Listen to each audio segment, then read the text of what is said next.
नमस्ते सभी को आप सभी का स्वागत है आज के जो फेवरेट चैनल जो विजनरी क्लासेस है अगेन। तो आज हम लोग डिस्कशन करने वाले हैं हमारे जो क्वेश्चंस चल रहे थे यूसी नेट के, उन्हीं पे आगे डिस्कशन करने वाले हैं। अभी तक हमने क्वेश्चन नंबर 1 से लेके क्वेश्चन नंबर 15 तक डिस्कशन कर दिया है। अभी जो चल रहा है वो है पेपर 1, करेक्ट।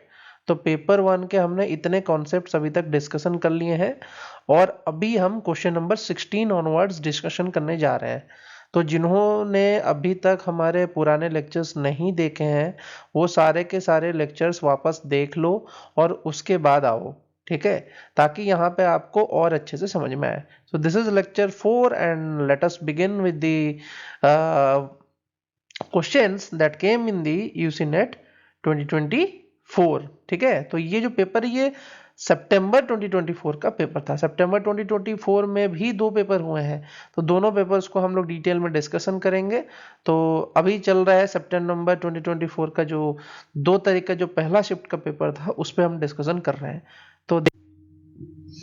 तो जैसे कि इस क्वेश्चन की अगर हम बात करते हैं, इस क्वेश्चन में क्वेश्चन नंबर 16 जो है वो क्या पूछ रहा है कि विच of the following statement is true about number system. देखो ये क्वेश्चन पूछा है। तो इस क्वेश्चन को बनाने के लिए सबसे पहले आपको पता होना चाहिए कि जो आईसीटी है ये आईसीटी का क्वेश्चन है। पहली बात तो पेपर 1 हम पढ़ रहे हैं, ठीक है, इतना याद रखो। जो नए बच्चे हैं उनकी बात चल रही है। पेपर 1 हम पढ़ रहे हैं और पेपर 1 में हम आईसीटी पढ़ रहे हैं। तो आईसीटी की बात करते हैं तो उसमें कुछ नंबर सिस्टम होते हैं। तो नंबर सिस्टम में जो पहला नंबर सिस्टम होता है उसको हम बोलते हैं बाइनरी। दूसरा नंबर सिस्टम जो होता है उसको हम बोलते हैं डेसिमल, ठीक है। और तीसरा नंबर सिस्टम जो होता है उसको हम बोलते हैं octal. Then fourth is hexadecimal, ठीक है। लेकिन इसके अलावा भी हम कन्वर्जन बाकी नंबर सिस्टम्स में भी कर सकते हैं, ऐसा कुछ नहीं है, ठीक है। तो ये जो क्वेश्चन था इसको बनाने का ना पहले आपको ये सारे पढ़ना जरूरी है, ठीक है। तो क्वेश्चन को बनाते हैं ऑब्वियसली। तो पहला ऑप्शन जैसे कि यहाँ पे बोल रहा है the binary equivalent of A decimal number system 57.625 is 111,000.101, ठीक है, ये पूछा है। तो इसको करने के लिए सबसे आसान तरीका क्या है, पहले तो लिखो to convert a decimal number to binary we separate integer and fractional part then divide the integer part by 2 to record the remainder. यहां पे हम कोशिश करते हैं कि पहले जो इंटीजर पार्ट है दैट इज 57, इसको पहले हम डिवाइड करते हैं 2 से और उसका रिमाइंडर रिकॉर्ड करते हैं। जैसे कि अगर फर्स्ट में बोलूं 57 को मैंने 2 से डिवाइड किया तो क्या आएगा, यहाँ पे अगर हम करने जाएंगे तो 28 आएगा, कोसेंट में 28 आएगा और हम यहाँ पे डिवाइड करेंगे तो ये 56 आएगा। तो रिमाइंडर कितना आएगा 1। तो इसी 1 को यहाँ पे लिखना है। फिर अगेन 28 को डिवाइड करके जब रिमाइंडर निकालेंगे तो 0 आएगा। फिर 14 को डिवाइड करेंगे तो फिर 0 आएगा। फिर 7 को डिवाइड करेंगे 1 आएगा। 3 को डिवाइड करेंगे 1 आएगा और फाइनली फिर से 1 आ जाएगा, करेक्ट। तो हमने ये पोर्शन को डिवाइड कर दिया। अब जब हमने डिवाइड किया तो हमको क्या मिला, यहाँ पे 1 1 1 0 0 1 मिला है। जबकि यहाँ पे क्या दिया है 1 1 1 0 0 0 दिया है। तो क्या ये ऑप्शन करेक्ट होगा? नहीं करेक्ट होगा। ऑब्वियस सी बात है ये करेक्ट नहीं होगा। हम यहीं से भी इसको निकाल के लिख सकते थे, लेकिन चलते हैं इसको पूरा निकालने की ओर। तो समझो क्या करना है कि जो फ्रैक्शनल पार्ट है उसको मल्टीप्लाई करना है 2 से, ठीक है, और उसका इंटीजर पार्ट को एज ए रिजल्ट रिकॉर्ड करना है। तो जब मैंने मल्टीप्लाई किया 0.625 जो इसका फ्रैक्शनल पार्ट था 2 से, तो ये निकला 125। तो इसका जो इंटीजर पार्ट है इसको सिर्फ रिकॉर्ड करो। फिर 0.25 का फ्रैक्शनल पार्ट को मल्टीप्लाई किया तो 0.5 आया। तो इसका जो इंटीजर पार्ट है वो तुम्हारा 0 आ गया। फिर सेकंड में तुम्हारा 0.5 था फ्रैक्शनल पार्ट में, तो मैंने 2 से मल्टीप्लाई किया तो इसका इंटीजर पार्ट 1 आ गया। तो जो टोटल बना वो क्या बना 111,001.101। तो दिस इज द बाइनरी, ये बाइनरी नंबर है जिसको कौन स्टोर करेगा, कंप्यूटर इसी फॉर्म में स्टोर करेगा, करेक्ट। तो ये समझ में आ गया। तो ये निकालने का तरकीब था एक डेसिमल का कन्वर्जन टू बाइनरी, ये डेसिमल है, इसको कन्वर्ट कर रहा हूं बाइनरी में। करेक्ट, समझ में आ गया। चलो आगे चलते हैं। नेक्स्ट क्वेश्चन में बोल रहा है कि 145 6 में है और उसको 75 10 लिख रखा है, तो क्या 75 10 बनेगा या नहीं बनेगा, ये टेस्ट करते हैं। देखो जब भी यहाँ पे बेस दे रखा है और उसको कन्वर्ट करने बोलता है तो उसका एक सिंपल सा उपाय क्या है कि जो उसका यूनिट डिजिट में जो नंबर है उसको जो बेस दे रखा है उसकी पावर 0 से मल्टीप्लाई कर दो। सेकंड में क्या करो, जो टेंस प्लेस में दे रखा है उसको क्या करो 6 टू द पावर 1 कर दो। ठीक है, फिर अगेन 1 दे रखा है उसको 6 टू द पावर 2 कर दो। ठीक है, तो इस तरीके से क्या हो जाएगा, 6 का स्क्वायर जो है 36 हो जाएगा, 4 इंटू 6 24 हो जाएगा और 5 जोड़ देंगे तो ये आ जाएगा। तो इसका आंसर जो बन के आता है वो 65 बन के आ रहा था। Our answer was coming 65 not 75, तो ये ऑप्शन भी इनकरेक्ट था। करेक्ट। अब बात करते हैं जोड़ने की। देखो जोड़ने का भी एक तरकीब है, किसमें, बाइनरी नंबर सिस्टम में जुड़ता भी है तो भी किसी एक प्रोसेस से जुड़ता है, ऐसे ही नहीं जुड़ता है। करेक्ट, तो उसको जोड़ने का भी एक तरकीब है। क्या तरकीब है, देखो 1 + 1 जब तुम जोड़ते हो तो क्या होता है, इसमें 10 बन के आता है, तो 10 का 0 रख दिया मैंने यहाँ पे और 1 को कैरी कर दिया। फिर 1 + 1 फिर जुड़ेगा, फिर 0 से जुड़ेगा तो फिर वो 10 बन जाएगा। 10 अब क्या है, अब जब 1 आ रहा है कैरी आउट हो रहा है तो ये 1 0 0 जोड़ूंगा तो यहाँ पे क्या आ जाएगा, 1 आ जाएगा। ठीक है, फिर 1 + 1 जोड़ूंगा तो 10 आ जाएगा। समझ में आ रहा है मैं क्या कर रहा हूँ। तो बाइनरी नंबर सिस्टम में अगर 1 + 1 को जोड़ता हूं तो क्या निकल के आता है, 10 निकल के आता है, और 1 + 0 को जोड़ता हूं तो क्या निकल के आता है, 1 निकल के आता है। करेक्ट, ये कंसेप्ट समझ में आया। और 0 + 0 को जोड़ूंगा तो क्या आएगा, 0 ही आएगा। तो ये हमारे क्या है, एडिशन के फॉर्मूले हैं, किसमें, बाइनरी सिस्टम में। तो इतना अगर जान लोगे तो ये बनाना बहुत ही आसान है। जैसे ही 1 + 1 आता है तो 1 कैरी आउट हो जाता है, बस इतना समझो, ये है कंसेप्ट। करेक्ट, तो इस क्वेश्चन को भी बना पाओगे, ये बहुत ही इजी क्वेश्चन है। ठीक है, अब फिर इसको मेरे को कन्वर्ट करना था, किसमें, डेसिमल में कन्वर्ट करना था। और क्योंकि ये बाइनरी है और इसका बेस जो है ये 2 है, तो 2 होने की वजह से इसके 2 से सारे चीजों को मल्टीप्लाई करूंगा। तो 2 to the power 0, 2 to the power 1, 2 to the power 2, 2 to the power 3 and 2 to the power 4, फिर उसके जितने भी 1 0 1 जो आए थे इंटीजर पार्ट में उन सबको मैंने लिख दिया। तो टोटल आंसर क्या आया, 20 अपॉन जो बेस है वो 10 हो गया। तो ये आंसर वाज 100% करेक्ट। यही आंसर आपका 100% करेक्ट था। अब जब ये करेक्ट निकल चुका है, आगे के सॉल्यूशंस बनाने की जरूरत है नहीं, बट फिर भी हम बनाएंगे। क्यों बनाएंगे, क्योंकि हमको जानने की जरूरत है। तो समझ में आता है। अगर मैं बात करता हूँ 65 और उसको कन्वर्ट करना है, इसको 5 में कन्वर्ट करना है, तो क्या करना है, सिंपली 65 को 5 से डिवाइड करो, तो जिस बेस में कन्वर्ट करना है वो निकल के आ जाएगा। जिस बेस में कन्वर्ट करना है अगर किया मैंने, तो ये 230 आ रहा है, जबकि यहाँ पे 220 दे रखा है, तो ये आंसर नहीं है। करेक्ट, तो ये भी ऑप्शन आपको समझ में आ गया है। ठीक है, चलते हैं आगे। नेक्स्ट क्वेश्चन पूछ रहा है, if a conclusion incorporates a casual relationship between 2 और मोर वेरिएबल, इट इज मेजर्ड, किस तरीके से मेजर्ड होता है। देखो ये वैलिडिटी का कॉन्सेप्ट आ गया है।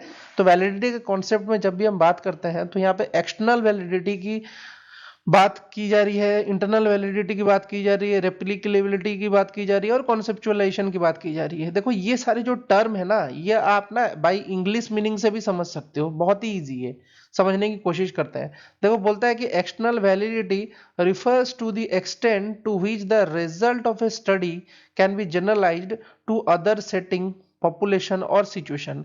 It assess whether the findings apply beyond a specific study condition. It does not focus on a causal relationship but rather than a generalizability. ठीक है, जनरलाइज कर रहा है, मतलब क्या है, कोई कंसेप्ट है उसको जनरलाइज कर रहा है। ठीक है, जनरलाइज करने की कोशिश की जा रही है, जनरलाइज करने की कोशिश की जा रही है। ठीक है, तो जब किसी चीज को जनरलाइज करने की कोशिश की जाती है तब उसमें एक्सटर्नल वैलिडिटी लगती है। ठीक है, इसमें कोई कैजुअल रिलेशनशिप्स की बात नहीं आ रही है। ठीक है, तो ये किसी कंसेप्ट को, किसी स्टडी को जनरलाइज बनाने की कोशिश की जा रही है। जैसे कि मैं अगर बात करता हूं, क्या होता है, सनराइजेस इन द ईस्ट की बात करता हूं, सनराइजेस इन द ईस्ट। ठीक है, सनराइजेस इन द ईस्ट, ये एक तरीके का क्या है, जनरल स्टेटमेंट है। मतलब ऑब्वियसली ये हर जगह में अप्लाई होता है, हम बोलते ही रहते हैं sunrises in the east, sunrises in the east.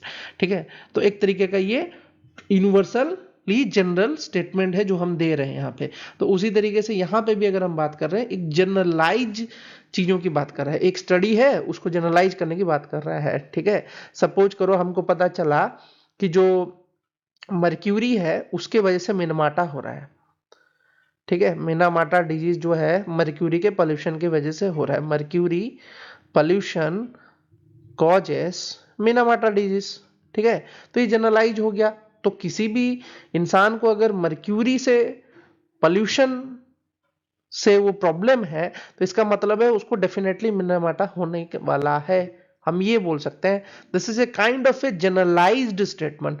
और तो कोई भी चीज अगर जनरलाइज किया जा रहा है किसी भी स्टडी से तो उसको हम ये नहीं बोल सकते हैं कि उसमें कोई कैजुअल रिलेशन होगा, क्योंकि वो तो हम उसको जनरलाइज कर दिए, मतलब क्या है कि उसको हम ट्रूथ बनाने की कोशिश कर रहे हैं, उसको यूनिवर्सली एप्लीकेबल करने की कोशिश कर रहे हैं, करेक्ट। तो एक्सटर्नल वैलिडिटी कतई इसका आंसर नहीं होगा। फिर आता है तुम्हारा internal validity. Internal validity refers to the extent to which an study can establish a causal relationship between two or more variable. It ensures that observed effect is due to independent variable and not a confounding factor. यहाँ पे बात आती है कि ये causal relationship बनाएगा, ठीक है, टू और मोर वेरिएबल के बीच में, ठीक है। वहीं अगर हम रेप्लिकेबिलिटी की बात करते हैं तो replicability means the study results can be reproduced when same methods and procedures are used by other researcher on in different setting. Same methods and procedures are used, ये तो सिंपल सी बात है। जैसे कि हम बात करते हैं, हम एक्सपेरिमेंट करते हैं, जैसे इन्वायरमेंटल साइंस के स्टूडेंट्स हैं तो आप एक्सपेरिमेंट करते हो, ठीक है, आफा का प्रोटोकॉल फॉलो करते हो, ठीक है, आफा का प्रोटोकॉल फॉलो करते हो, ठीक है। तो सेम आफा का प्रोटोकॉल तो सारे पीएचडी स्टूडेंट्स कर रहे हैं ना, सारे पीएचडी स्टूडेंट्स जो हैं वो किसी भी केमिकल एक्सपेरिमेंट के लिए सेम आफा का प्रोटोकॉल ही फॉलो कर रहे हैं। एक प्रोटोकॉल होगा ना, एक प्रोसीजर होगा एम का, एक केमिकल्स ऐड करना, उस केमिकल्स के द्वारा उसको निकालना, तो एक प्रोसीजर है। तो उस प्रोसीजर को क्योंकि फॉलो करो तो सारे के सारे सेम ही प्रोसीजर फॉलो कर रहे हो, तो वो क्या है, रेप्लिकेबिलिटी। रेप्लिकेबिलिटी का मीनिंग क्या है कि आपने कोई रिसर्च किया है और उस चीज को कहीं पे भी दूसरे जगह में कोई रिसर्च उसको बना सकता है। तो रेप्लिकेबिलिटी भी आंसर नहीं था इसका, सिर्फ इंटरनल वैलिडिटी ऑलरेडी हमको पता चल चुका था, तो इंटरनल वैलिडिटी ही इसका आंसर था। कंसेप्चुअलाइजेशन तो बहुत ही इजी चीज है, क्योंकि इसमें तो कंसेप्चुअलाइज कर रहे हो ना, तो कंसेप्चुअलाइज मतलब कंसेप्ट कहां से आते हैं, एक्सपेरिमेंट किए, रिकॉर्ड्स बनाए, ठीक है, ब्रेकडाउन आइडियाज हुए, ठीक है, कुछ मेजरमेंट हुआ, कुछ रिलेशनशिप्स एग्जिस्ट हुआ बिटवीन द वेरिएबल्स, तब जाके ना कंसेप्चुअलाइजेशन करोगे, ऐसे तो नहीं करोगे। तो कैजुअल रिलेशनशिप, जो ये वर्ड था कैजुअल रिलेशनशिप्स, यहीं से आपको पता चल जाना चाहिए था कि ये इंटरनल वैलिडिटी की बात कर रहा है, सिर्फ इंटरनल वैलिडिटी की बात कर रहा है, कंसेप्चुअलाइजेशन भी नहीं है, रेप्लिकेबिलिटी भी नहीं है और एक्सटर्नल वैलिडिटी भी नहीं है इसका आंसर, करेक्ट। ठीक है, आगे चलते हैं। बहुत easy question, sustainable development goal, ठीक है, गोल नंबर 7 पूछा है। तो गोल नंबर 7 क्या है, अफोर्डेबल एंड क्लीन एनर्जी। बहुत इजी, बहुत ही इजी क्वेश्चन था, ठीक है।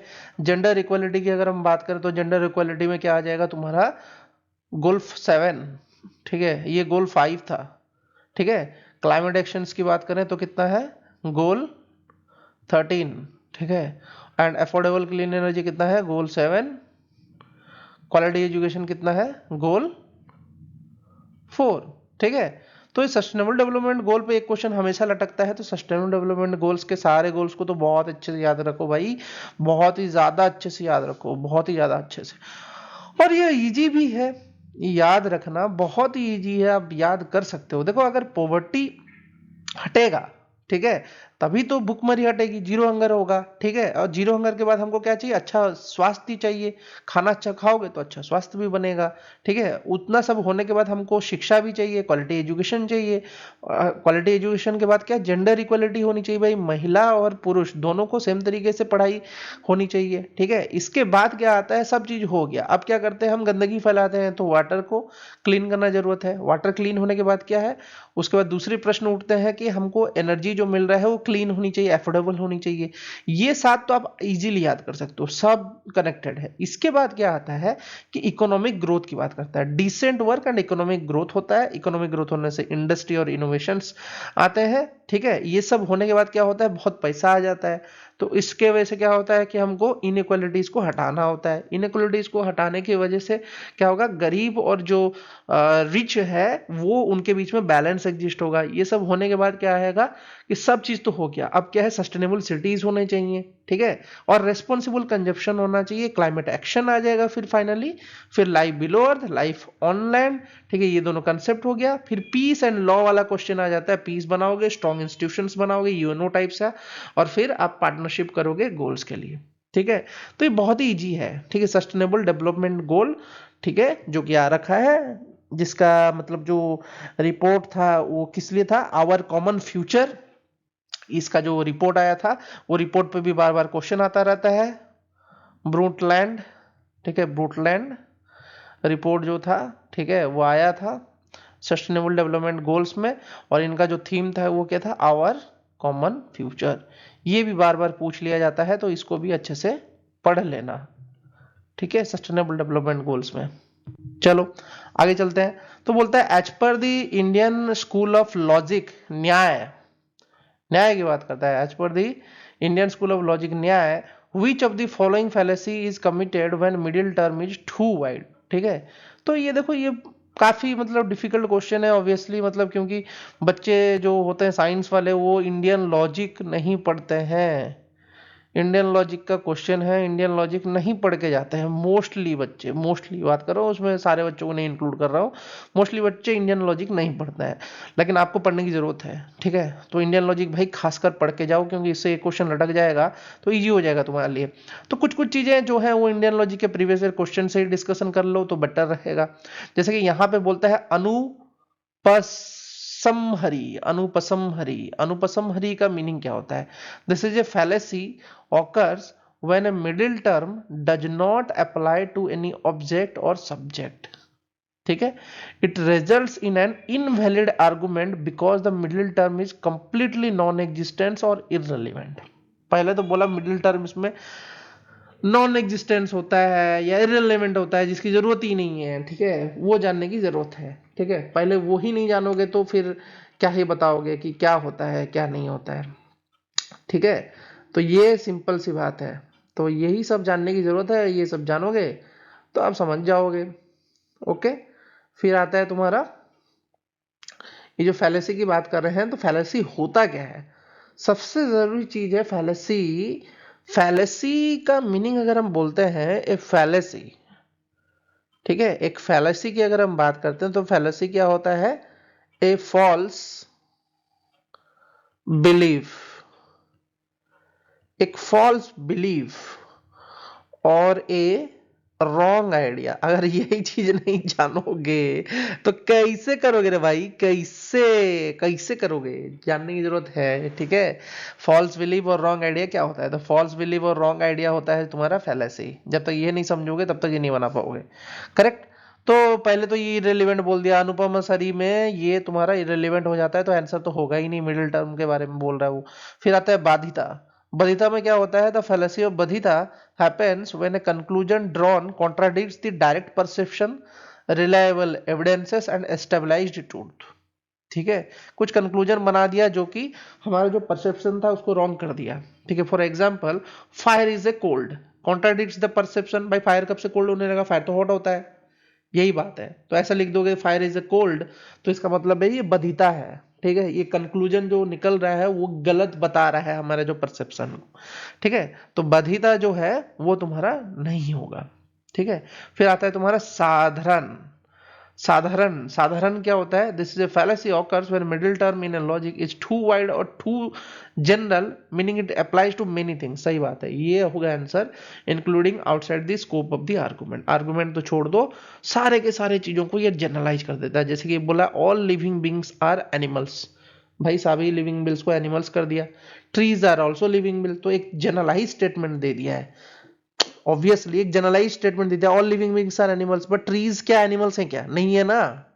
लेकिन ये जनरलाइज्ड कर दिया है, एक वाइड कंसेप्ट लगा दिया ऑल की वजह से। जब ये ऑल बोल देता है ना तो इसमें एक वाइड स्टेटमेंट दे दिया, सभी के लिए दे दिया, जो कि नहीं होना चाहिए।